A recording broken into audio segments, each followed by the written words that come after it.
आपको मनाऊं, बाके बिहारी तेरी आरती गाऊं, बाके बिहारी तेरी आरती गाऊं, आरती गाऊं हरि जी आपको मनाऊं, बाके बिहारी तेरी आरती गाऊं।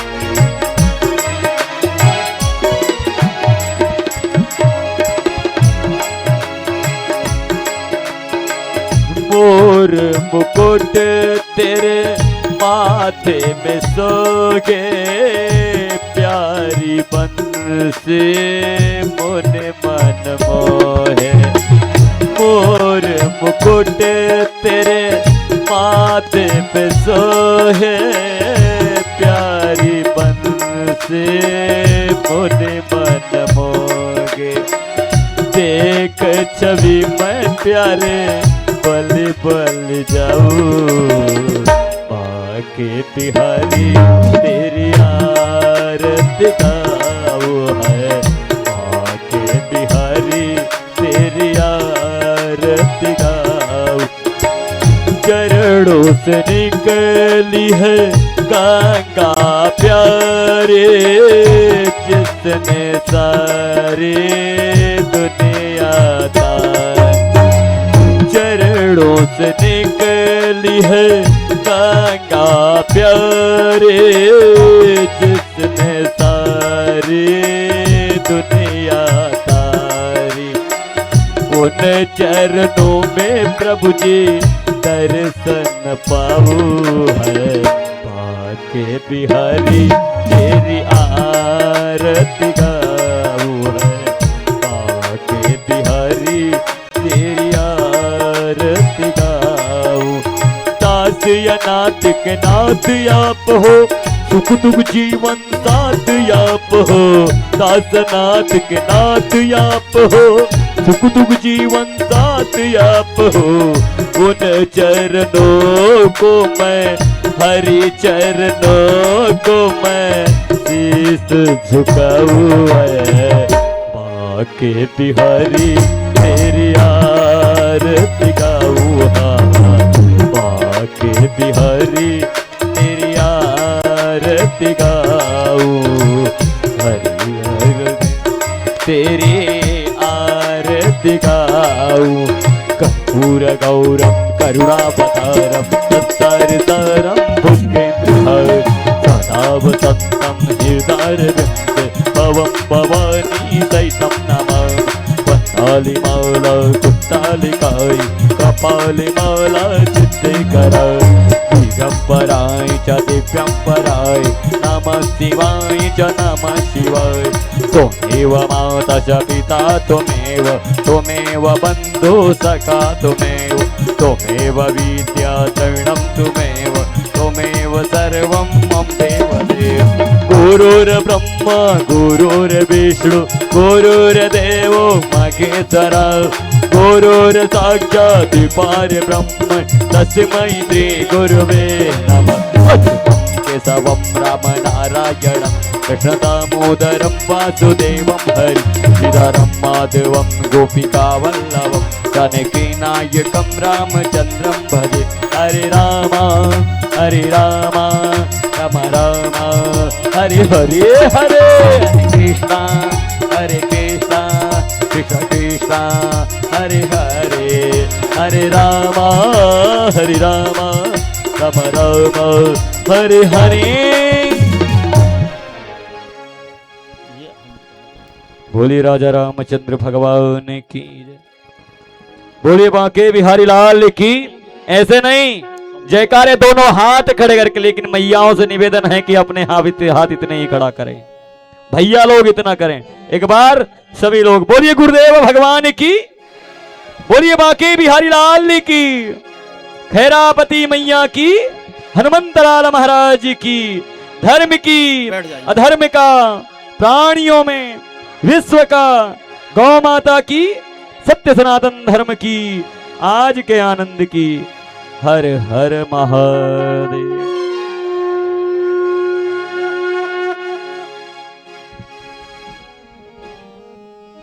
हरि ओम। श्री गणेशाय नमः। श्री सरस्वत्यै नमः। श्री गुरुचरण कमलेभ्यो नमः। ओंकार बिंदु संयुक्तं नित्यं ध्यायन्तीं योगिनीं कामदं मोक्षदं चेव ओंकाराय नमो नमः। आनन्दमानन्दकरं प्रसन्नं ज्ञानस्वरूपं निजबोधरूपं योगीन्द्रमीड्यम् आरोग्यवेद्यं श्रीमद्गुरुं नित्यमहं नमामि। वनसी विभूषितकरानवनीरदाभात् पीताम्बरादरुणबिम्बलादरुष्टात् पूर्णेन्दुसुन्दरमुखादरविन्दनेत्रात् कृष्णात् परं किमपि तत्त्वहं न जाने। नारायणं नमस्कृतं नरं चैव नरोत्तमं देवीं सरस्वतीं व्यासं ततो जयमुदीरयेत्। व्यासाय विष्णुरूपाय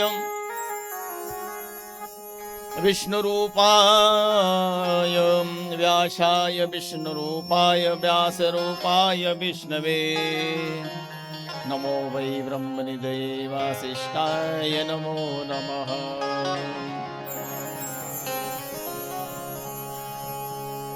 परम मंगलमय परात्पर अखिलेश्वर कारण करुणावर्णालय भक्त वांछा कल्पतरु पीताम्बरधारी राधा रमण लाल की वांगमय प्रतिमूर्ति श्रीमद् भागवत महापुराण ज्ञान यज्ञ का आज प्रथम दिवस महात्म्य का दिवस है। आप सभी ग्रामवासी, नगरवासी, बांधु बांधवजन, परिवार के सभी सदस्यगण जिन्होंने बड़ी श्रद्धा भक्ति भाव के सहित आज शोभा यात्रा प्रारंभ की है और कथा का शुभारंभ है। कहा जाता है कि महात्म की कथा को सुनकर के ही जाना चाहिए। बिना कथा के महात्म ज्यादा लंबा नहीं है, पर जिस व्यक्ति ने अपने जीवन में कथा महात्म सुन लिया तो समझ लीजिए कि उसके घर की व्याधि तो दूर हो ही जाती, उसके अंदर के भी समस्त प्रकार के विकार दूर हो जाते हैं, क्योंकि कथा महात्म का ही विशेष महत्व है। एक प्रथम दिवस का और एक अंतिम दिवस वाला है। अब ये मत सोच लेना कि हम बीच की तो हम कोई बात नहीं, प्रथम दिन सुन लेंगे आखिरी दिन सुन लेंगे, ऐसा ना सोचना। विशेष महत्व इसलिए बताया कि जिन्होंने शोभा यात्रा प्रारंभ की है, नियम तो हमको पूरा करना पड़ेगा, क्योंकि हमारे सामने जो ग्रंथ है, हमारे जो ब्राह्मण लोग हैं, आप जो पधारे हैं, अब जो ग्रंथ दिखाई देता है इसमें 18,000 श्लोक हैं और एक जो मूल ग्रंथ है जिसको हमने अभी नगर में भ्रमण कराया है, जो इसके अंदर विराजमान है। और उस जमाने के जो ग्रंथ हुआ करते थे उनका एक एक पत्रा ऐसा पलट करके रखा जाता था, ऐसा जल्द वाला नहीं रहता था। एक एक पत्रा ऐसा उठाए फिर रखे फिर उठाए, तो एक एक उसके पन्नों का पहले वाचन होता था। अभी भी एक एक श्लोक का वाचन होगा उसमें। आप ये मत समझिए कि हम आ रहे हैं कथा सुनाए और चले गए। मैंने 18,000 श्लोक आपके समक्ष यहाँ पर पूर्ण किए जावेंगे। इसी ग्रंथ पारायण का महत्व है। भागवत ग्रंथ ऐसा थोड़ी कि आ गए बैठ गए और कोई भी चीज गा बजा लिए चले गए ना। तो आज कथा में प्रवेश करते हैं। भूमिका के लिए तो अपने पास में अभी भगवान ने बहुत सी सुअवसर प्रदान किया है।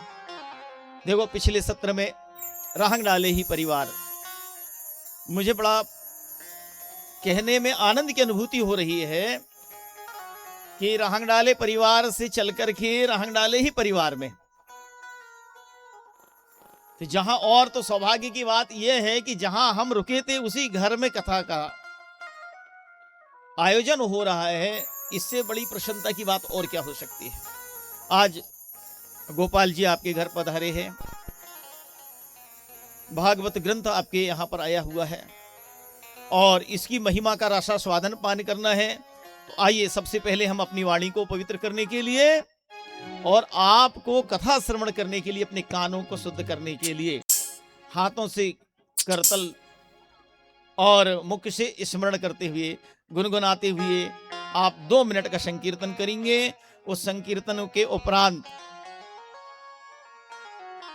कथा का बहुत सूक्ष्मतम तरीके से प्रयास करेंगे कि आपको जल्दी से जल्दी हम यहां से फ्री कर दें। चिंता की बात नहीं है, कथा तो कथा ही होती है। जो भगवान के लिए इंतजार करता है, संसार उसके लिए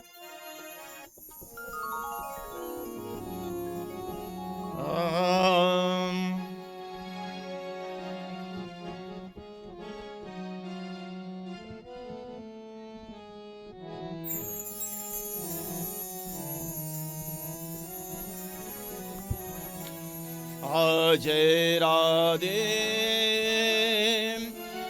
जय राधे, जय श्री कृष्ण बोलो जय राधे जय राधे जय राधे, जय राधे कृष्ण बोलो जय राधे, राधे जय राधे, जय राधे कृष्ण बोलो जय राधे।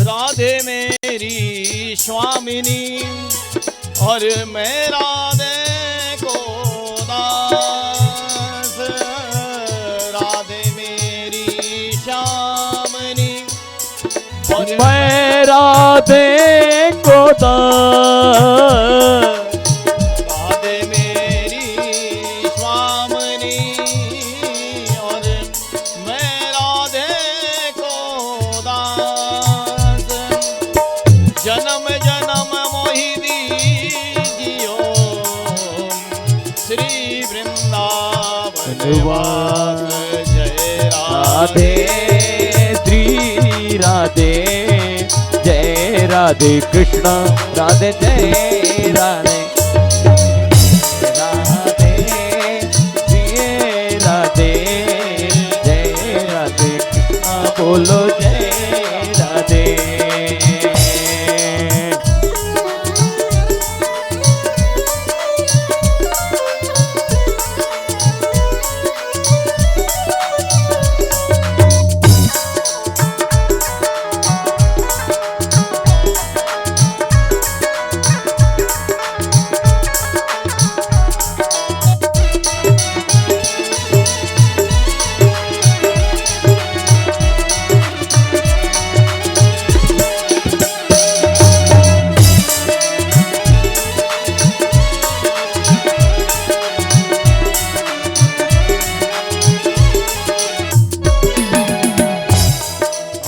कितना अजीब मोहन, अरे कितना अजीज मोहन, किस्मत का लेख मेरा, कितना अजीज मोहन, किस्मत का लेख मेरा, कितना अजीज किस्मत का लेख मेरा, कितना अजीज मोहन किस्मत का लेख मेरा।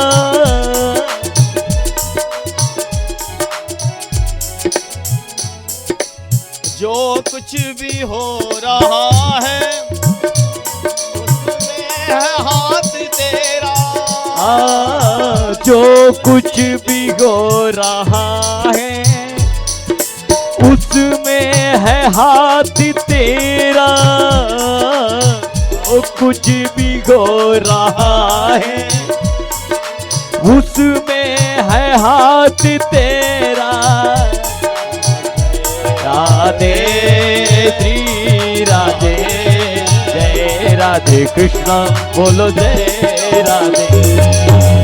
जय राधे श्री राधे, जय राधे कृष्ण बोलो जय राधे। जय राधे श्री राधे, जय राधे कृष्ण बोलो जय राधे। जय राधे श्री राधे, जय राधे कृष्ण बोलो जय राधे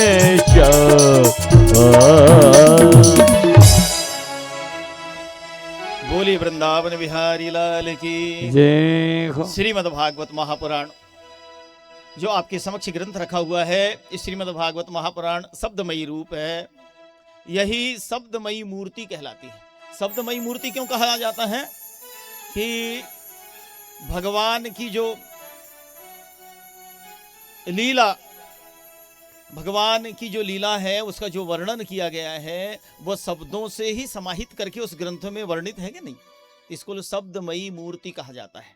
और ये जो हमारे जो गोपाल जी हैं इनको कौन सी मूर्ति कहेंगे? आप लोगों के घर में जो भगवान हैं उनको क्या कहते हो?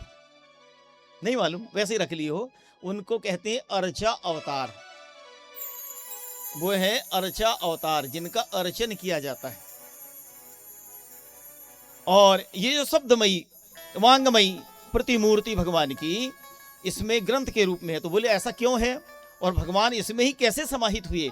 ऐसे कई प्रकार के जो प्रश्न आते हैं तो कहा जाता है भगवान जब लीला पूरी करके इस धरा से अपने लोक को जा रहे थे तब उद्धव जी महाराज ने प्रार्थना की थी कि प्रभु आप लीला संवरण करके जब अपने लोक को जा रहे हैं तो यह धर्म है वो किसकी शरण में रहेगा? धर्मम किम शरणम गतः, धर्म किसकी शरण में जाएगा? संसार को रास्ता कौन दिखाएगा? जब इस प्रकार की जब प्रश्न करने लगे तो भगवान ने कहा उद्धव अपने मन में जो भाव उत्पन्न हुए हैं इससे जन कल्याण होता है, और जो इसके अंदर जन कल्याण के निमित्त भाव जागृत हो। जन कल्याण का मतलब क्या होता है? देखिए, रहंग डाले परिवार ने श्रीमद् भागवत कथा ज्ञान यज्ञ का आयोजन किया तो इसमें उनका कल्याण तो है ही है, लेकिन जन कल्याण के निमित्त भावना है, इसलिए तो आप लोगों को उन्होंने आमंत्रित किया। एक होता है निज हितार्थ और एक होता है जन हितार्थ। निज हितार्थ में अपना भला होता है और एक होता है जन हितार्थ जो सबका कल्याण होता है। जैसे हमारे महाराज जी लोग अपने घर में बैठ के पढ़ सकते हैं, क्या ना, ये ग्रंथ को हम बैठ जाएं पढ़ लें पारायण कर लें, कृष्णम वंदे जगत गुरुम, तो कल्याण तो हमारा हो ऐसे ही होना है। लेकिन इसको हम बोल करके आप लोगों के समक्ष जनमानस के बीच में आपके कान तक इस कथा को पहुंचा रहे हैं तो इससे जन का भी कल्याण है। तो इतने सारे लोगों को कथा रसास्वादन पान कराने का जो प्रतिफल मिलता है उसका वर्णन नहीं किया जा सकता। और ये एक जन्म का संबंध नहीं होता, जैसे हमने पिछली कथा में बताए थे, कई जन्मों का योग संयोग रहता है, उन्हीं के द्वारा यज्ञ की रचना होती है और उन्हीं के मुखारविंद से कथा का रसास्वादन पान करने को मिलता है। भगवान इस धरा पर 125 वर्ष तक रहे और उद्धव जी के समक्ष भगवान जी पोथी में आकर के अपने समग्र तेज को समाहित कर दिए। यह वही भगवान का वांगमय स्वरूप है जिसको श्रीमद् भागवत कथा के रूप में अब आप लोगों के बीच में श्रवण कराए जा रहे हैं। आज से श्रीमद् भागवत कथा ज्ञान गंगा का प्रवाह प्रारंभ होने जा रहा है। इसको ज्ञान गंगा भी कहा गया है। ज्ञान गंगा क्यों कहते हैं? क्योंकि यह गंगा है, देखिए दो प्रकार की गंगाएं हैं। एक होती है भगवती गंगा, जिसको भागीरथी गंगा भी कहते हैं। प्रयागराज में जाकर के डुबकी लगाने पड़ता है। यहां से कितनी दूर जाना पड़ेगा? प्रयागराज त्रिवेणी। और एक होती भागवती गंगा। तो भागीरथी गंगा है, त्रिवेणी गंगा है, उसमें स्नान करने के लिए हमको उतनी दूर जाना पड़ता है। लेकिन ये जो भागवती गंगा है, ये चल करके स्वयं अपने घर आ जाती है। यही तो है। यदि भागीरथी गंगा और भागवती गंगा शब्दों का थोड़ा सा अंतर, थोड़ा सा। भागवती गंगा आपके घर तक पहुंच जाती है और आपको डुबकी लगवाती है, कहेगी कथा रसास्वादन पान करा करके। तो इसी को तो कहते हैं भागवता प्रोक्तम भागवतम। तो दोनों ही गंगा दिव्य हैं और दोनों ही भगवान के अंग से प्रकट हुई हैं। दोनों भगवान के अंग से। बोले कैसे? तो इसमें कौन बड़ी कौन छोटी बिल्कुल नहीं कहा जा सकता। को बड़ छोट कहत अपराधु। और जो कहता है कि कौन सी बड़ी है कौन सी छोटी है तो उसको अपराध लगता है। को बड़ छोट कहत अपराधु। दोनों ही भगवान के अंग से प्रकट हैं। एक भगवान के चरण से, और चरण के भी वो भी पादांगुष्ठ, पांव के अंगूठे से निकली, जिसको विष्णुपदी कहा गया। और आगे चल करके यही भागीरथी गंगा बनी। और दूसरी भागवती गंगा है, ये भगवान के मुख से निकली है। एक चरणों से निकली है, एक मुख से निकली है। इसलिए बोला था मैंने कि कथा महात्म बहुत विशेष है।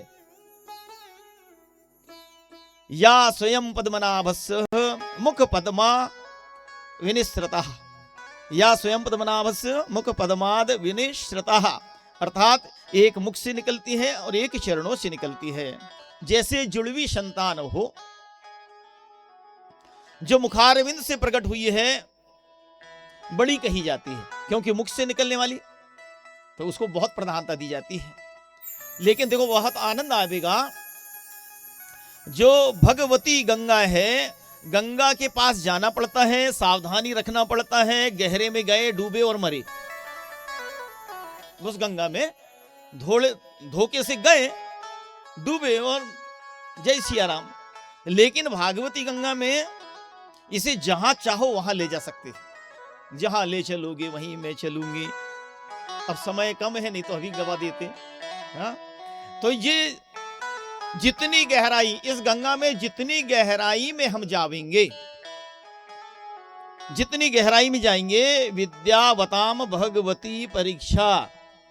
ये भागवती परीक्षा है, विद्यावताम भागवती परीक्षा। इसमें मन निर्मल हो जाता है और उसमें तन निर्मल होता है और इसमें मन निर्मल होता है। देखिए विशेषता कुछ नहीं, दो खंड में बटा रहते हैं कि नहीं, उसकी विशेषता बताओ, इसमें अंतर क्या है। इसी तरह और मन जब निर्मल हो जाता है तो भगवान कहते हैं कि निर्मल मन जन सो मोहि पावा। निर्मल मन जन सो मोहि पावा। निर्मल मन जन सो मोहि पावा। मोहि कपट छल चित्र न पावा।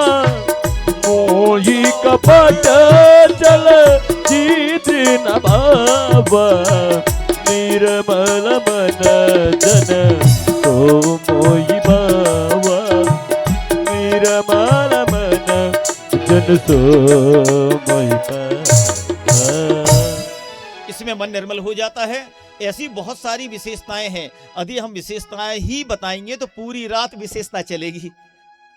और आपको हमने देखो जैसे जैसे सायं हो रहे हैं, हम देख रहे हैं समय, तो हमको भी चिंता लगी आप लोगों की, घर में जाके डांटना पड़े करके। और कोई बात नहीं, आज तो मना लेना एन कैन प्रकारेण। वैसे तो कहा जाता है भगवान ने एक अतिरिक्त वरदान प्रदान किया गया है। पिछले बार भी बताए थे कि ब्रह्मा जी के दरबार पर ज्ञान बट रहा था, तो सारे जनमानस पहुंच गए पुरुष लोग पहुंच गए, वृद्ध पहुंच गए, बाल बच्चे पहुंच गए। महिलाओं को पहुंचने में थोड़ा समय लगा, क्योंकि थोड़ा सजने संवरने में समय लग जाता है। अब ज्ञान बढ़ चुका था। ब्रह्मा जी के पास गई तो प्रभु हमको ज्ञान क्यों नहीं दिए आपने? तो बोले स्टॉक खाली हो गया, अब तो क्या देंगे?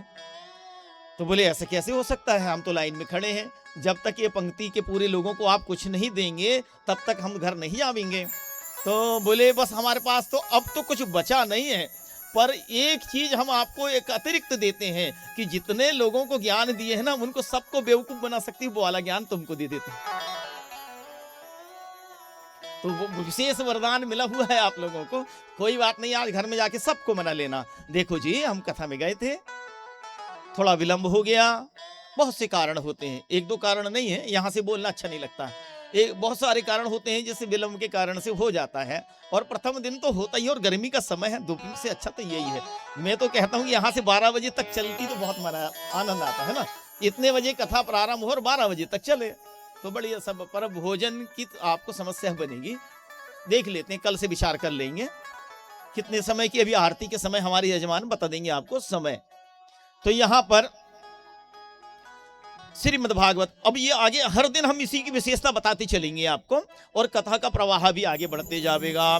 सच्चिदानंद रूपाय विश्वोत्पत्त्यादि हेतवे तापत्रय विनाशाय श्री कृष्णाय वयं नुमः। सत्यचित आनंद घन भगवान हमारे पहले स्वरूप का वर्णन किया गया है। भगवान स्वयं, भगवान का रूप वाणीमय विग्रह है। जो भागवत है, भागवत स्वयं भगवान का रूप है, वाणीमय विग्रह है। तेने मय वांगमय मूर्ति प्रत्यक्षम। तो भगवान का स्वरूप सत्य है, इसलिए तो यहां पर जब भी देवता विनती करते हैं तो सत्यव्रतम सत्य परम त्रिसत्यम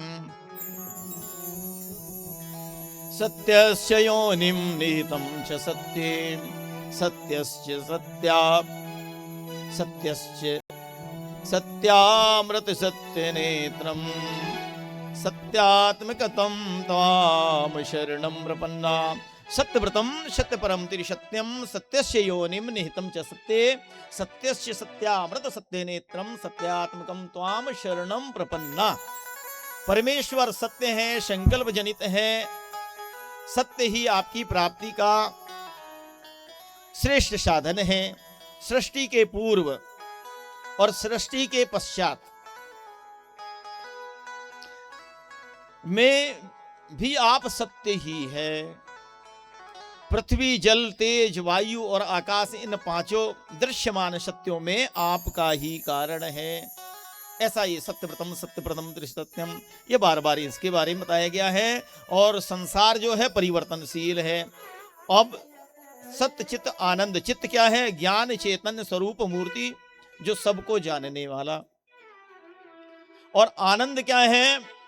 जैसे पानी का केंद्र समुद्र, प्रकाश का केंद्र सूर्य, आनंद का केंद्र परमात्मा है, वैसे ही हमारे परमेश्वर है।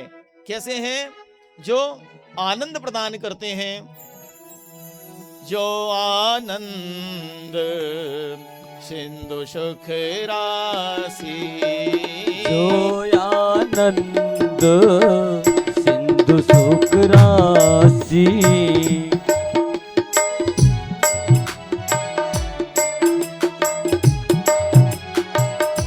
जो आनंद प्रदान करने वाले, जो आनंद सिंधु सुख राशि, सी करते त्रिलोक सुपासी, जो सुख धाम रामस नामा, जो सुख धाम रामस नामा, अखिल लोक दायक विश्रामा।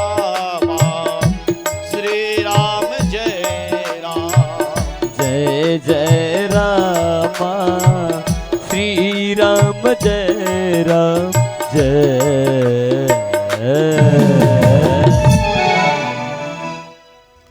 तो बोले भगवान करते क्या हैं? विश्व क्या है, भगवान करते क्या है, तो उत्तर मिलेगा विश्वोत्पत्त्यादि हेतवे।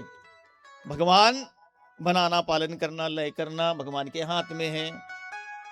विश्व की उत्पत्ति सेकंड में कौन कहे, पल में उत्पत्ति कर देते हैं। पल किसको कहते हैं और निमिष किसको कहा जाता है। जैसे भगवान भ्रगुटी विलास सृष्टि लय हुई, सृष्टि बार बार आ रहा है ना। भ्रगुटी विलास, भगवान यदि अपनी भ्रगुटी मिला देते हैं तो पूरी सृष्टि का विलय हो जाता है। तो भगवान की भ्रगुटी मात्र से तो भगवान के पल में सोच लें तो सृष्टि का विश्वोत्पत्त्यादि है तभी, और भगवान उत्पत्ति भी के कारण बन जाते हैं। तो भगवान का स्वभाव क्या है, तापत्रय विनाशाय। ये 3 प्रकार के तापों का विनाश करते हैं, 1 2 नहीं बेटा, 3 प्रकार के ताप। और 3 प्रकार के ताप कौन कौन से हो जाते हैं, उसके लिए आया है, तीनों ताप हरण कर लेता, तीनों ताप हरण कर लेता, तीनों ताप हरण कर लेता, तीनों ताप हरण कर लेता, तीनों ताप हरण कर लेता। ये तीनों ताप का हरण कौन करता है, ये 3 प्रकार के तापों का हरण करता है प्रभु जी नाम तुम्हारा। तीनों ताप हरण कर लेता प्रभु जी नाम तुम्हारा। और युग युग से ये सृष्टि नाचे, तीनों ताप हरण कर लेता प्रभु जी नाम तुम्हारा। और प्रभु का नाम जो है 3 प्रकार के तापों का हरण कर लेता है। और युग युग से जो सृष्टि नाचे, ऐसी मुरली बजाया। भगवान जो है, भगवान जब मुरली बजाते हैं तो युग युग में यह सृष्टि नाचने लग जाती है, माने उसकी उत्पत्ति हो जाती है। तो फिर क्या करना पड़ता है, तापत्रय विनाशाय। जो भगवान का स्वभाव क्या है, तापत्रय विनाशाय। तो बोले कौन कौन से ताप होते हैं, दैहिक दैविक और भौतिक तापा। देखो हर घर में व्यक्ति को कोई ना कोई प्रकार का रोग होता है, किसी को दैहिक होता है, किसी को भौतिक होता है और किसी को दैविक होता है। अब दैहिक दैविक भौतिक ताप को हम कल समझाएंगे, है ना। बहुत अच्छा है, एक एक बारीकी से इसके मूल विषय पे चले जाते हैं। तो बोले नैमिषारण तीर्थ में ऋषियों ने किया विचार, और सूत जी समझा रहे धर्म ग्रंथ का सार। क्या समझा रहे हैं, कलयुग समय निकट है, होगा पाप अपार, और धरती भी अकुलाएगी, दुष्टों का भार। नैमिषारण नाम का तीर्थ। अच्छा, ये नैमिषारण नाम बार बार आता है। नैमिषारण तीर्थ कौन कौन घूमने गए हैं, नहीं गए, कोशिश करिए, भगवान से प्रार्थना करो कि भगवान एक बार नैमिषारण घूमने का शुभ अवसर प्राप्त हो। मैं बताऊं, किसी की योजना बन जाए अयोध्या घूमने जाने की, तो वहीं से आगे जब चलते हैं तो लखनऊ पहुंच जाओ। उत्तर प्रदेश की राजधानी है ना लखनऊ। लखनऊ से 80 किलोमीटर दूर पर सीतापुर, और सीतापुर से 30 किलोमीटर की दूरी पर नैमिषारण है। एक अवसर हमको मिला, गया तीर्थ की यात्रा में जब हम गए थे तो नैमिषारण के दर्शन करते हुए चले आए थे। तो बोले जो नैमिषारण जो है बार बार चलता, सत्यनारायण भगवान की कथा में होता है, उसमें भी बोला गया है नैमिषारण में शौनकादिक 88,000 ऋषि मुनिगण तपस्या कर रहे थे। सूत जी महाराज का आगमन हुआ और सभी लोगों ने प्रणाम किया। सौनक जी ने प्रश्न पूछा, वैसे ही यहां पर भी है। तो सौनक जी जो है बहुत विद्वान, और वो बार बार पूछते हैं। तो बोले ये नैमिषारण जो है, एक बार देवताओं ने हजारों वर्ष के सत्संग की योजना बनाए। जैसे अपन लोगों ने 7 दिन की योजना बनाए ना, श्रीमद् भागवत कथा रसास्वादन पान करने का 7 दिन का अवसर है, ऐसे ही देवताओं ने हजारों वर्ष की योजना बनाई। और उस योजना में बोले लेकिन स्थान का चयन कहाँ किया जाए। तो ब्रह्मा जी के पास में गए और उसी समय ब्रह्मा जी ने दिव्य शक्ति से एक चक्र का निर्माण किया है और उस चक्र को छोड़ दिए। वह चक्र घूमते हुए चला गया और उन्होंने बोले कि यह चक्र की नेमी जहां जाकर के गिरेगी उसी स्थान पर यज्ञ का आयोजन कर लेना। तो वह चक्र घूमते घूमते गया और उसकी नेमी नैमिषारण्य तीर्थ में जाकर के गिर गई।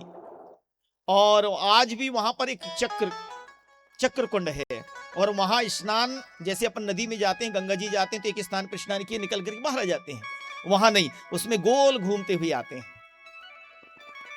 इस तरफ से घूम करके ऐसे आएंगे तब जाकर के उसमें स्नान का फल की प्राप्ति होती है। उसको चक्रधर तीर्थ भी कहा जाता है।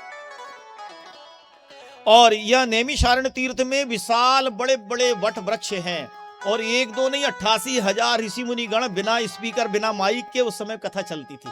और उसकी विशेषता बताऊं मैं आज को, आज भी उस स्थान पर अन्न व्रत, सत्यनारायण व्रत कथा, भागवत कथा चलती रहती, बंद नहीं होती। और अभी भी वहां अरण्य है, अरण्य माने जंगल, और वही वट वृक्ष की छाया में सूत जी महाराज सोनक इत्यादि 88,000 ऋषि मुनि गणों को विराजमान करके कथा का रसास्वादान पान कराते हैं। अज्ञान ध्वांत विध्वंस कोटि सूर्य सम प्रभ सूताख्या ही कथा सारम मम कर्ण रसायनम। अज्ञान का अंधकार को दूर करने के लिए वैष्णव लोग वहां पर जाकर के भगवान की कथा का श्रवण करते हैं। और कोटि सूर्य समप्रभ, एक सूर्य नहीं, एक सूर्य के प्रकाश से तो हम लोगों को गर्मी में समझ में आ जाता है कि हाय गर्मी, और कोटि सूर्य समप्रभ जिसमें करोड़ों सूर्य की भांति। तो बोले कौन दैदीप्यमान है? भगवान की कथा को सुनाने के लिए वहां पर कौन अंधकार को दूर करने के लिए है? भगवान की कथा है। हमारे जो गोपाल जी हैं इनमें कौन सी शक्ति नहीं है बताओ?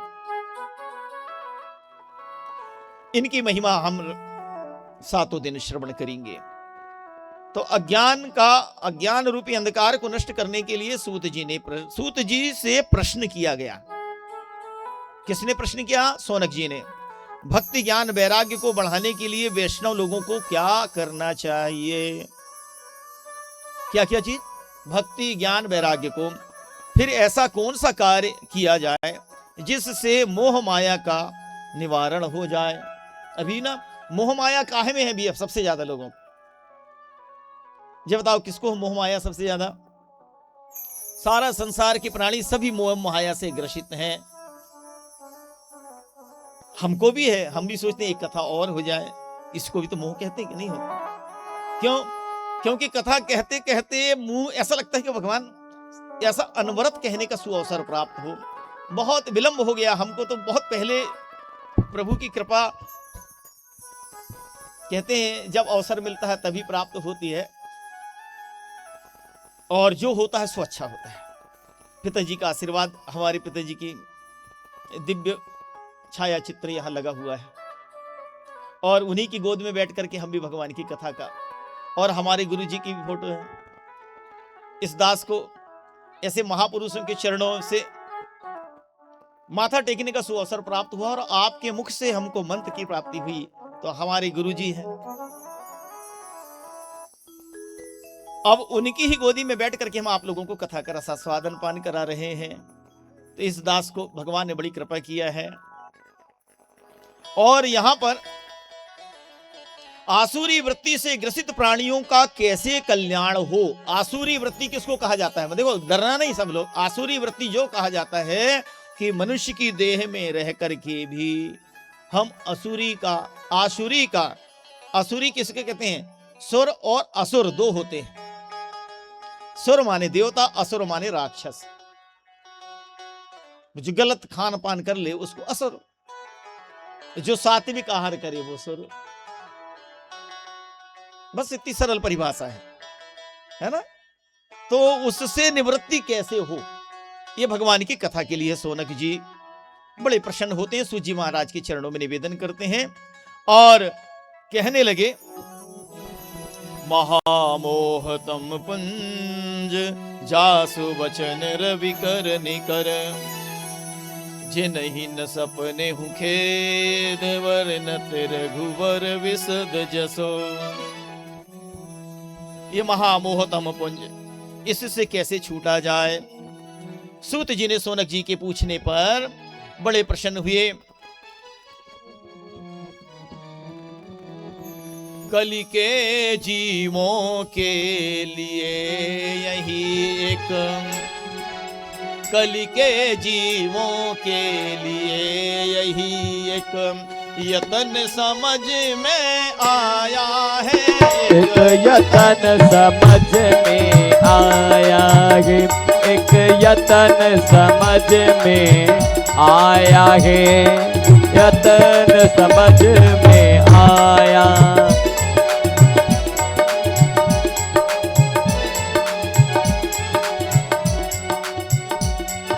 श्री सूत जी ने शौनक को बड़ी श्रद्धा से समझाया है, बड़ी श्रद्धा से समझाया है, बड़ी श्रद्धा से समझाया है, बड़ी श्रद्धा से समझाया। क्या समझाया उन्होंने, क्या समझाए हैं। ये घोरे कलो प्रायो जीवश्चासुरतां गतः क्लेशाकान्तस्य तस्यैवं शोधने किं परायणम्। क्लेशकांत प्राणियों को कैसे मुक्त किया जाए, तो दो प्रकार की औषधि है और दो प्रकार की मणि है।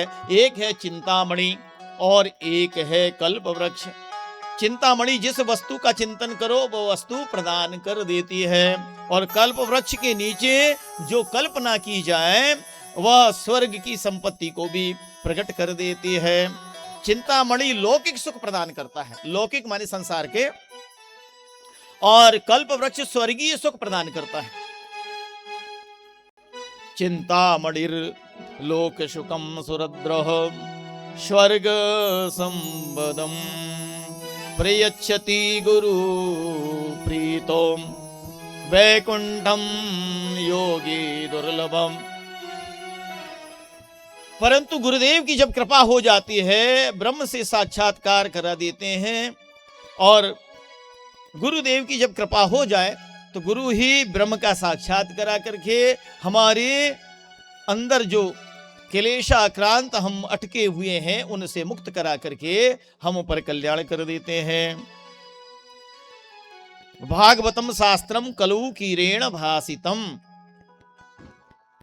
और जो भगवान की जो श्रीमद् भागवत कथा है, संसार भय को समाप्त करने के लिए, संसार भय से मुक्त करने के लिए हमको श्री सुखदेव जी महाराज ने श्रीमद् भागवत संहिता को प्रकट कर काल के भय से मिटाने के लिए श्रीमद् भागवत कथा शास्त्र का चयन किया गया। तो श्री सुखदेव जी महाराज राजा परीक्षित को कथा सुनाने के लिए विराजमान हुए। ये कथा अभी आपको विस्तार से मिलेगी। तो बोले क्या सुनाने लगे।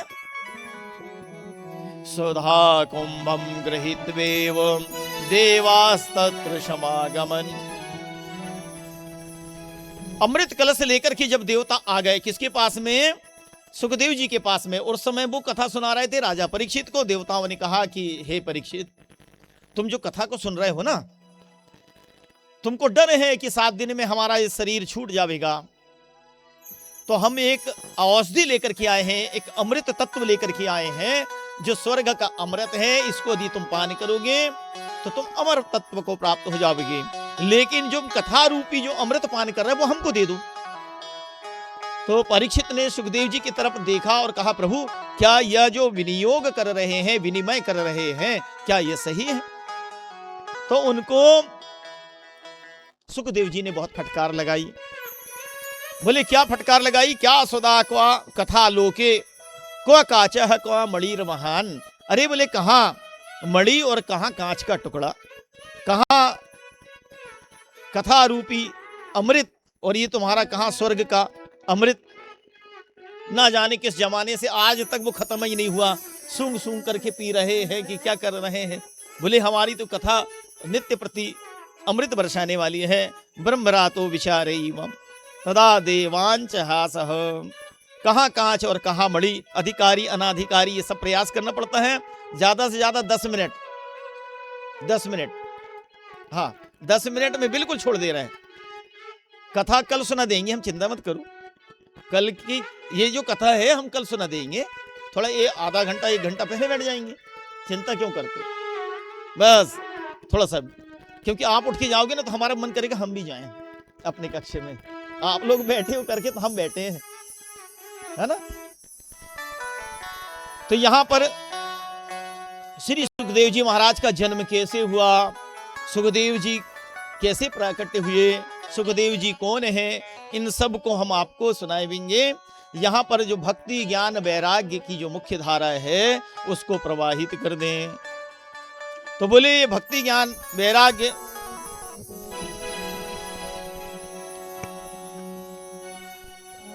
तो कहा जाता है लघुन्यानी जातानी गौर वेण इदम महत। बोले साक्षात भगवान श्री कृष्ण ही कलयुग में कलुषित प्राणियों का कल्याण करने के लिए श्रीमद् भागवत संहिता में आकर के विराजमान हुए। ये हमने आपको अभी बताया था शुरुआत में। तो ऋषियों ने सूत जैसे प्रश्न किया कि महाराज ये 7 दिन में सुनने की परंपरा कहां से आ गई, ये 7 ही दिन में क्यों सुनते हैं? तो सूत जी कहते हैं सनत सनंदन सनातन और सनत कुमार, इन चारों भाइयों ने देवर्षि नारद को सुना करके सप्ताह पारायण की विधि को प्रारंभ कराया है।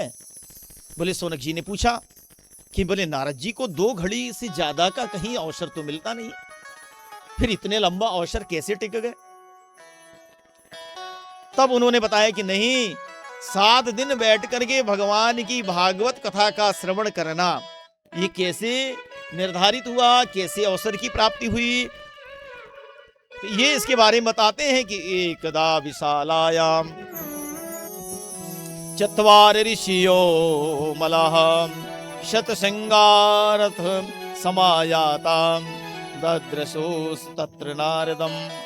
एक समय विशालापुरी में बद्री नारायण धाम को कहा गया है विशालापुरी। सनकादिक चारों भाई सनत सनंदन सनातन और सनत कुमार चारों भाई कहाँ जा रहे थे? उनका काम है कि वो विचरण करते हैं, सत्संग करते हुए अचानक नारद जी को मुंह लटकाए हुए देखा गया। नारद जी का मुंह कुमलाया हुआ था। नारद जी हमेशा प्रसन्न रहते हैं, पर आज नारद जी बड़े विस्मित थे।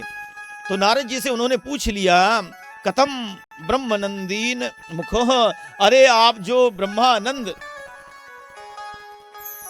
बनकर के फिरने वाले आज मुंह लटकाए हुए कहां घूम रहे हो?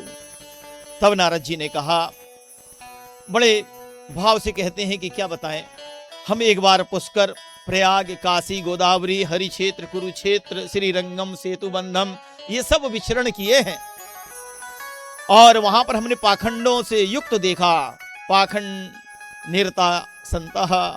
तो बोले पापस्य खंडः पाखंडः। जब इन्होंने देखा तो उनका मन बड़ा विस्मित हो गया और फिर आगे बढ़े। बोले कहीं जाकर के देख लें, तो बहुत प्रकार की चीज दिखाई दी और उनमें सबसे जब मन का उच्चाटन होने लगा तो तरुणी प्रभुता गृहे श्याल को बुद्धिदायक। और बोले और आगे देखा कि बोले जो साले जो लोग हो जाते हैं उनकी आज के समय में बहुत चलती है, क्योंकि सलाहकार माने गए हैं। और आगे चला गया कि कन्या विकरणीय तो लोभात दंपत्ति नाम च कलकनम।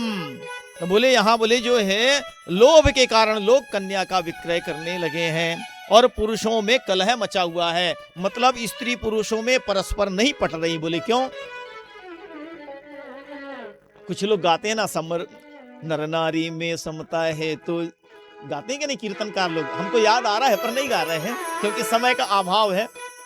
और जब दोनों में नहीं पटी तो जीवन है किस काम का? अरे पति पत्नी का बंधन है, पति पत्नी का बंधन है, ये बंधन है भगवान का, भगवान का, भगवान का। अरे पति पत्नी में नहीं पटा तो जीवन है किस काम का? पति पत्नी में नहीं पटा तो जीवन है किस काम का। पति पत्नी का बंधन है, पति पत्नी का बंधन है, ये बंधन है भगवान का, भगवान का, भगवान का। अरे पति पत्नी में नहीं पटा तो जीवन है किस काम का। पति पत्नी में नहीं पटा तो जीवन है किसका।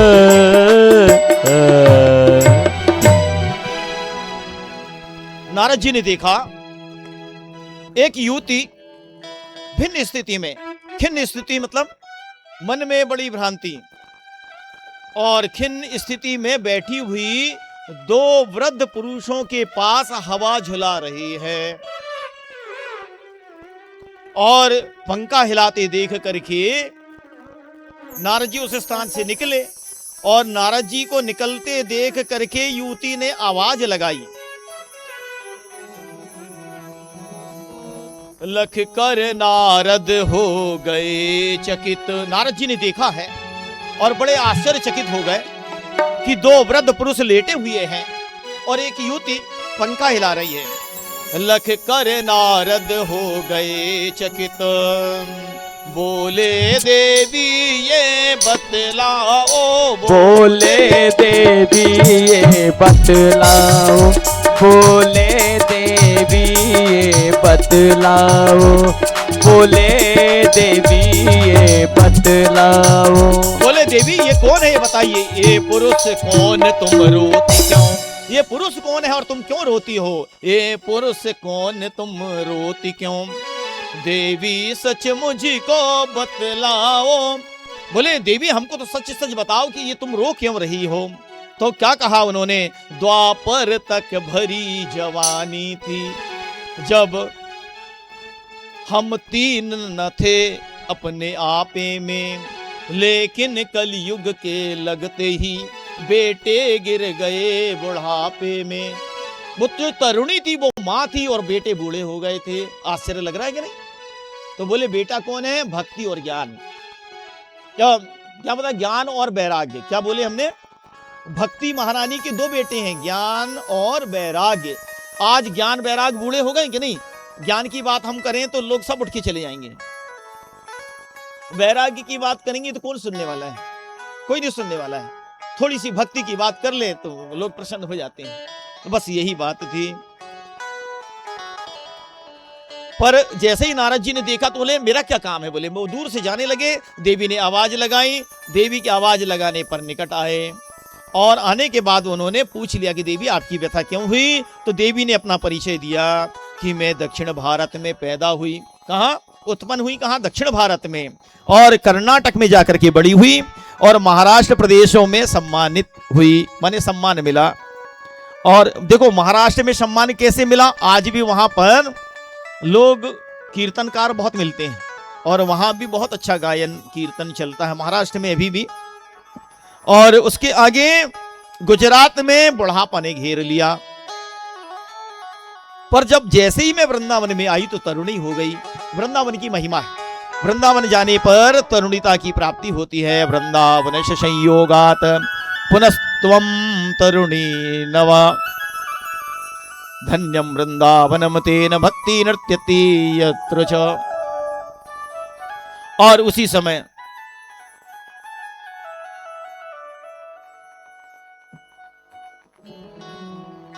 तो ऋषियों ने कई प्रकार से प्रयास किया। नारद जी ने प्रयास किया कि बोले इनका बुढ़ापा कैसे दूर हो।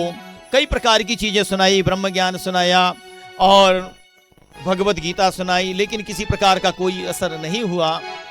आखिरी में उन्होंने बोले मैं हताश हो गया तो मैं इसलिए मुंह के लटकाए बैठा हुआ था, अब आप मिल गए हो तो आप ही कोई उपाय बता दीजिए।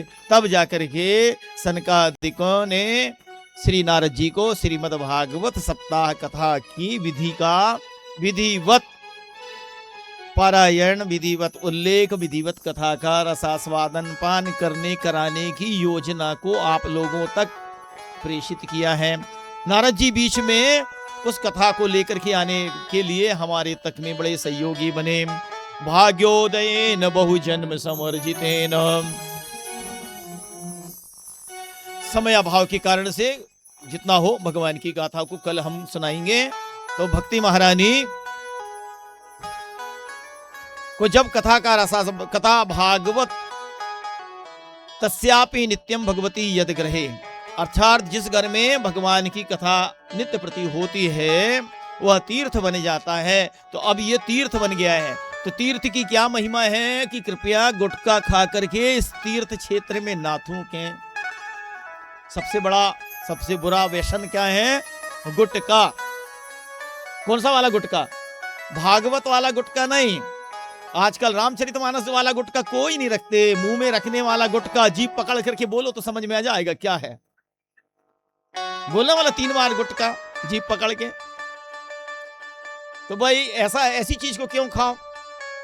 उसकी जगह में ये कथा का श्रवण करो। तो मेरा कहने का मतलब किसी को टोकना नहीं। ये जो जगह है ना, इस जगह में पंडाल लगाने वाले, साउंड वाले या उनके वर्कर या अपने श्रोतागण या अपने घर के बच्चे लोग ऐसा थूके ना, ऐसा प्रयास करना चाहिए।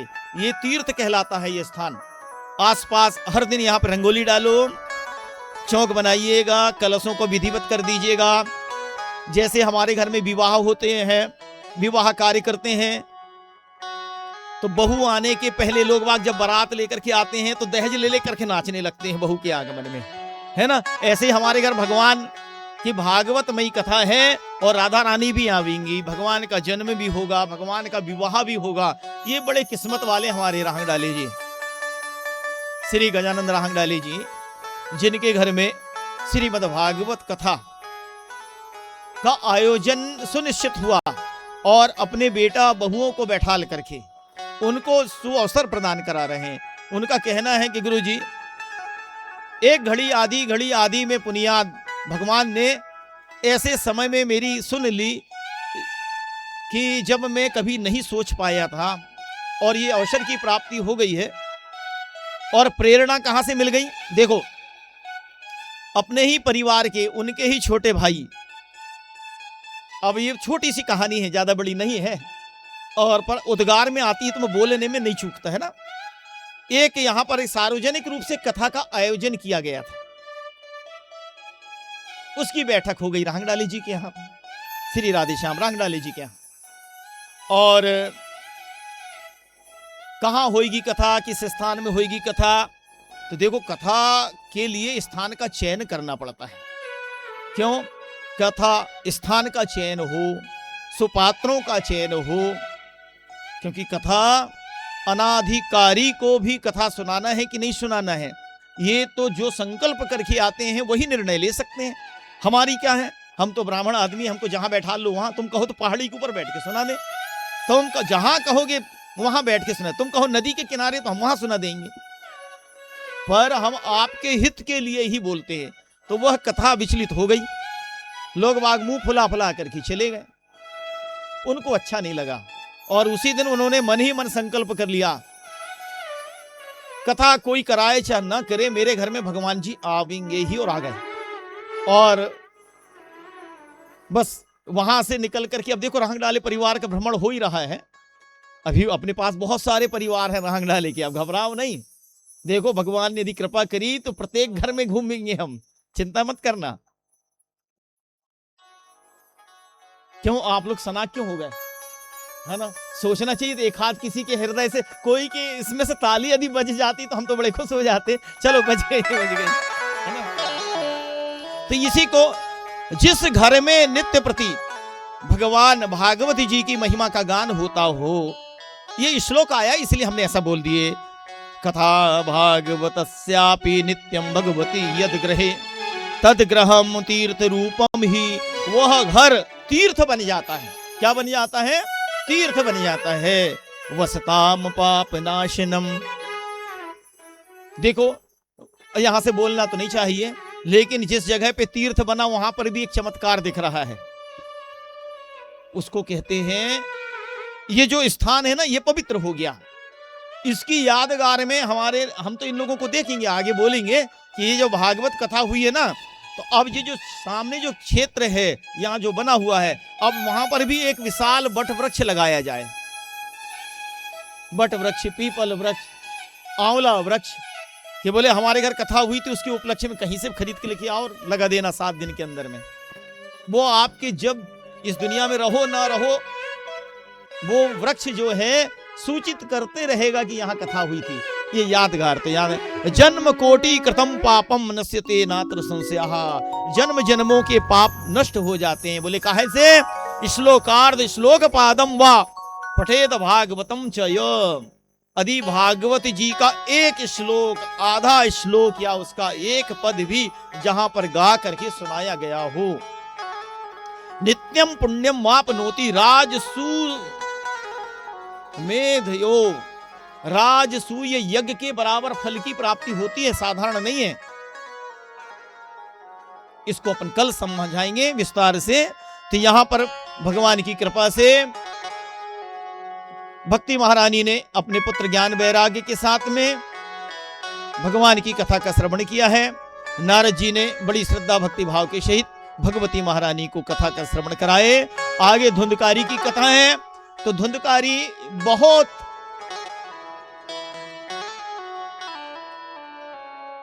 आतंक मचाया था धुंधकारी ने। ये धुंधकारी की कथा क्यों सुनाई जाती है बताएं हम आपको। जैसे अभी एक बांस में धुंधकारी को स्थापित करके पूजन करते हैं तो उससे क्या होता है बताएं। अपने घर में जो इस दुनिया में आए हुए प्राणी हैं, दादा दादी, माता पिता, भाई बंधु, जितने भी इस दुनिया से चले गए हैं, जिस स्थान में भी हो, उनके कल्याण के निमित्त उस धुंधकारी मास में वहां पर पूजन करते हैं और गौकर्ण महाराज ने उनका कल्याण किया है। ऐसी कथा ये भागवती कथा है। कल थोड़ा सा विस्तार से हम इस कथा को सुनाएंगे। आज स्पर्श मात्र कर ले रहे हैं। जो प्राणी भगवान की कथा को सुनता है, श्रवण करता है, जिसके मन में जो भाव होते हैं, उस भाव को, एक और विशेष बात आती है, भावों को व्यक्त करना चाहिए। हमारे अंदर जो भाव उत्पन्न होते हैं उन भावों को व्यक्त करिए। लोग भावों को अपने अंदर दबा करके रखते हैं। बोले कैसे? यदि मान लीजिए आपका कोई खेतीबाड़ी से संबंधित कोई केस पड़ा हुआ है, उसकी याचना जब तक आप तहसील कार्यालय में जाकर के नहीं जमा कराएंगे तो सुनवाई होगी क्या? नहीं होगी। तो पहले हमको आवेदन करना पड़ता है। आवेदन करने के बाद सुनवाई होती है, उसका निराकरण होता है और आपको उसका परिणाम मिलता है। ठीक ऐसे ही हमारे अंदर जो भाव होते हैं, उन भावों की अभिव्यक्ति भगवान के समक्ष आकर करना चाहिए कि प्रभु हमारे परिवार के सदस्यों का कल्याण के निमित्त, हमारे जीवन का कल्याण के निमित्त कोई ऐसी हमें प्रेरणा प्रदान कर दीजिए ताकि हम आपकी ये कथा का श्रवण कर सकें। भगवान से मांगना चाहिए। ये सब महिमा, ये हमारी कुछ, हम तो यहाँ खेले कूदे हैं, हमारी कोई महिमा नहीं है। सब जानते हैं कैसे घूमते थे। ये महिमा हमारे इस ग्रंथ की, ये महिमा हमारे गोपाल जी की है।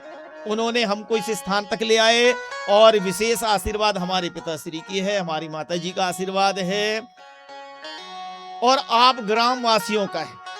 हमारे मां साहब जी के पास तो बहुत सारे लोग बाधक बन करके भी आ गए थे। किसको बुला रहे हो? वृंदावन से ला रहे हो, काशी से ला रहे हो,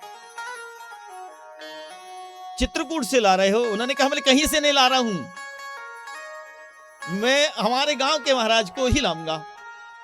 उनके अंदर इतनी प्रसन्नता देख करके हमारा मन गदगद हो गया। हमने उनको धैर्य बांधा। आप बिल्कुल चिंता न करिए, क्योंकि चिंता समम नास्ति शरीरम शोषणम। चिंता करने से शरीर का शोषण होता है। आप बिल्कुल चिंता मत करिए। आपको देखो पता भी नहीं चलेगा कि ये भगवान की गाथा, भगवान की कथा कैसे कैसे संपादित हो गई। बोलिए वृंदावन बिहारी लाल की जय। आइए हम यहीं पर भगवान की कथा को विश्राम करते हैं और कल हम इसको विस्तारित करके, कल की कथा थोड़ी बड़ी रहेगी तो समय पर आ जाएंगी आप लोग, तो हम समय पर सुना देंगे। आप अभी डिसाइड कर लेंगे कि हमको कथा में कितने बजे बैठना है। अभी आपको हमारे इस परिवार की बड़ी बहू ही आपको बता देंगी, है ना। बोलिए वृंदावन बिहारी लाल की जय हो। आरती कराना है ना। आरती के लिए एक भजन सुन लीजिए। उसी बीच आरती तैयार कर लीजिए और भजन के साथ साथ आरती और प्रसाद का वितरण करेंगे। आप लोग जो जन जहां से आए हैं सो तो करें पयान। और कल फिर आना, फिर हम आपको अच्छी अच्छी रसगुल्ला मिठाई खिलाएंगे कथा रूपी। कथा रूपी नहीं तो फंसा मत देना बात में, हमारे हंसलाल जी ने देख लिया। भोले बाके बिहारी लाल की हो, जिसे जपने से हाँ हो, जिसे जपने से मिल जाए नंदी लाला, जिसे जपने से मिल जाए नंदी लाला, हो मुझे ला दो ला दो ला दो, मुझे ला दो बजने वाली वही माला, हो मुझे ला दो बजने वाली वही माला, हो मुझे ला दो बजने वाली वही माला, जिसे जपने से मिल जाए नंदी लाला, जिसे जपने से मिल जाए नंदी लाला, ओ मुझे ला दो ला दो ला दो, मुझे ला दो बजने वाली वही माला, ओ मुझे ला दो बजने वाली वही माला।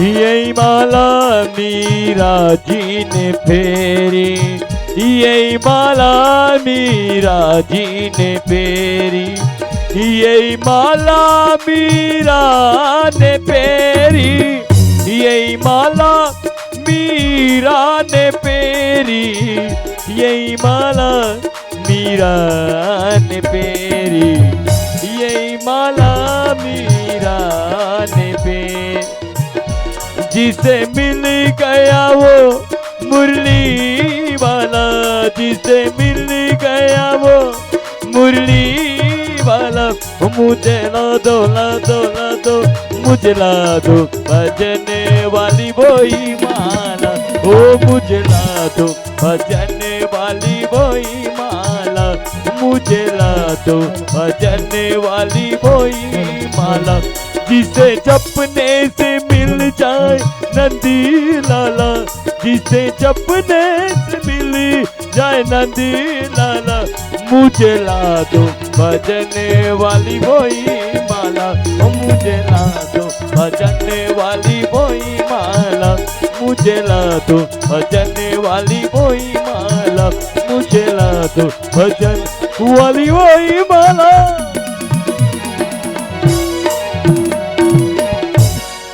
भोले बाके बिहारी लाल की। पहले आरती कर लेते हैं, आरती के बाद फिर भोले भजन सुनाएंगे। बाके बिहारी लाल की। हरि ओम हरि ओम हरि ओम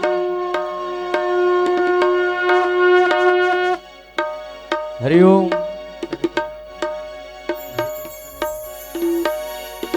हरे मन में बसा कर तेरी मूर्ति उतारू मैं गिरधर तेरे आरती।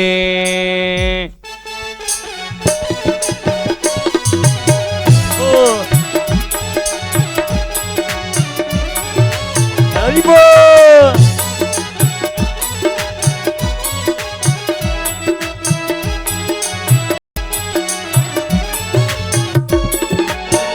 में बसा कर तेरी मूर्ति उतारू मैं गिरधर तेरी आरती।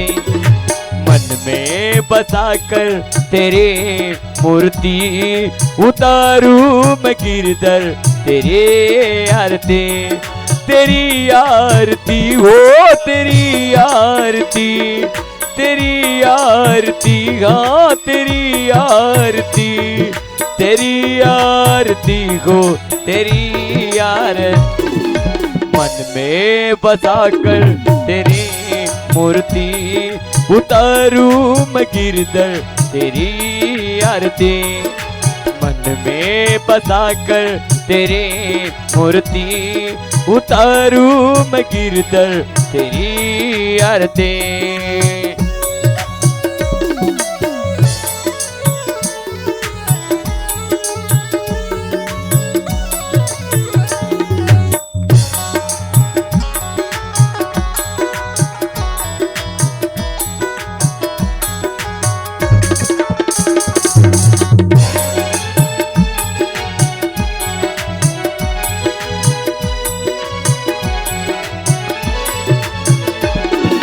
करुणा करो कष्ट हरो ज्ञान दो भगवान, पाँव में फंसी नाव मेरी तार दो भगवान। करुणा करो कष्ट हरो ज्ञान दो भगवान, पाँव में फंसी नाव मेरी तार दो भगवान। दर्द की दवा तुम्हारे पास गए, दर्द की दवा तुम्हारे पास गए। जिंदगी दया की भीख मांगती, मन में बसाकर तेरी मूर्ति उतारू मैं गिरधर तेरी आरती। मन में बसाकर तेरी मूर्ति उतारू मैं गिरधर तेरी आरती।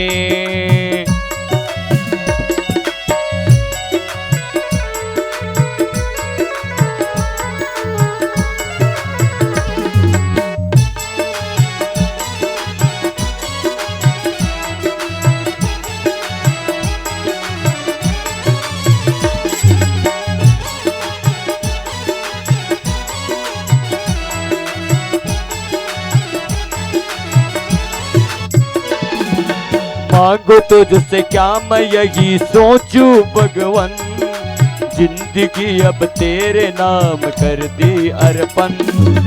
मांगो तुझसे क्या मैं यही सोचूं भगवान, जिंदगी अब तेरे नाम कर दी अर्पण। सब कुछ तेरा कुछ नहीं मेरा, सब कुछ तेरा कुछ नहीं मेरा।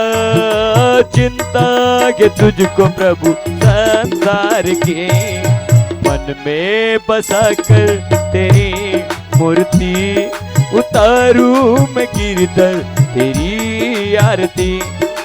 मन में बसाकर तेरी मूर्ति उतारू मैं गिरधर तेरी आरती। ओ ओ ओ आ आ ला ला ला ला ला ला ला ओ ओ ओ आ आ आ आ। वेद तेरी महिमा गाए संत करे ध्यान, नारद गुणगान करे छेड़े वीणा तान।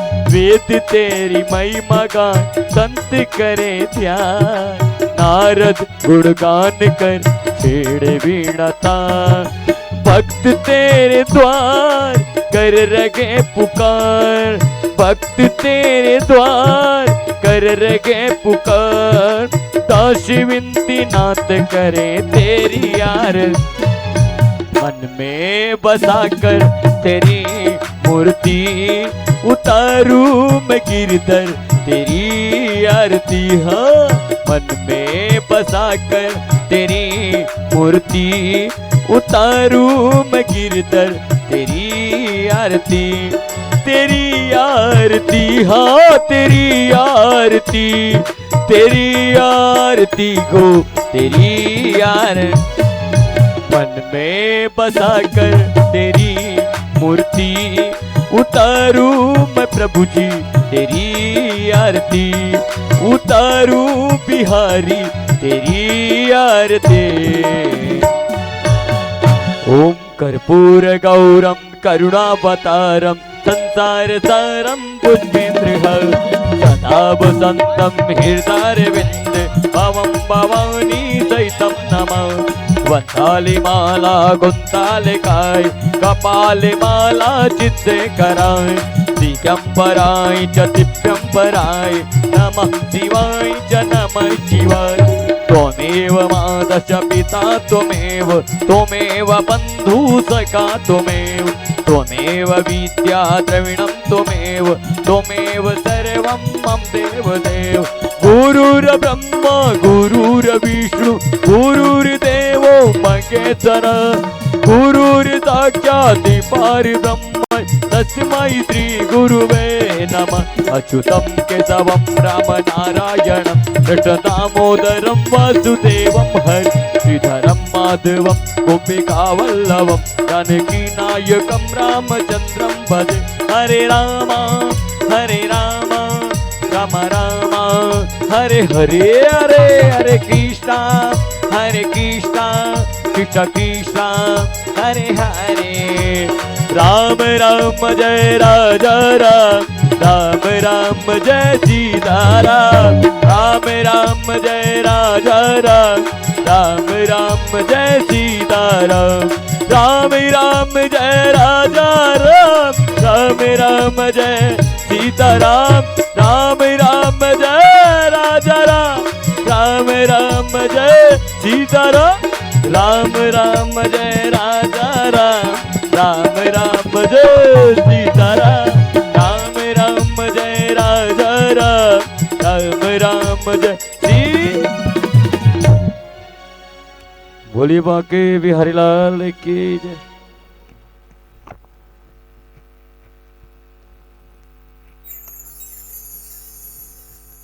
जलीं चेत्नीकरणमं देवादिवन्दनमं मन्त्रस्पाञ्जलिः ॐ योपां पुष्पं वेद पुष्पवान् प्रजावान् पशुमान् भवते चन्द्रमा वापां पुष्पं पुष्पवान् प्रजावान् पशुमान् भवते एवं वेद योपामायतनं वेद आयतनमान् भवते ओम जज्ञेन नद्नमय जन्त देवास्तानि धर्माणि प्रथमान्यासन्न देहनाकं महिमानः सचञ्जत्र पूर्वे साध्याः सन्ति देवाः ओम राजाधिराजाय प्रसय्य शाहिने नमो वयं वै श्रवणाय गुर्महे समे कामान् कामे कामाय मह्यं कामेश्वरो वै श्रवणो दधातु कुबेराय वै श्रवणाय महाराजाय नमः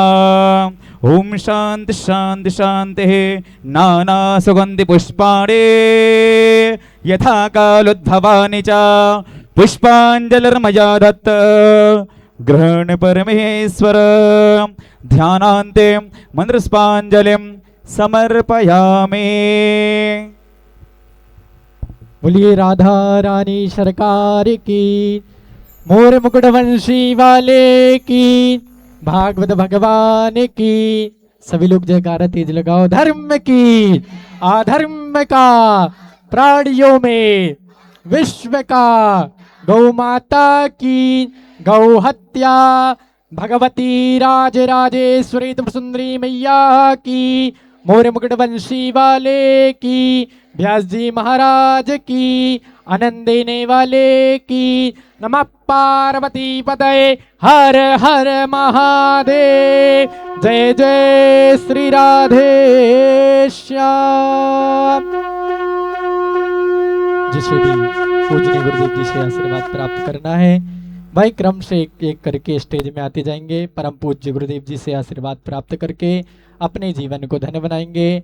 आज कथा का प्रथम दिवस जिसमें अपने कथा में महत्व की कथा श्रवण करा और कल से ठीक कथा का समय सभी को पता है, समय से कथा स्थल में पहुंचेंगे। परम पूज्य श्रद्धेय गुरुदेव जी के मुखारविंद से रसास्वादन करके कथा को अपने जीवन को धन्य बनाएंगे। बोलिए भागवत भगवान की जय।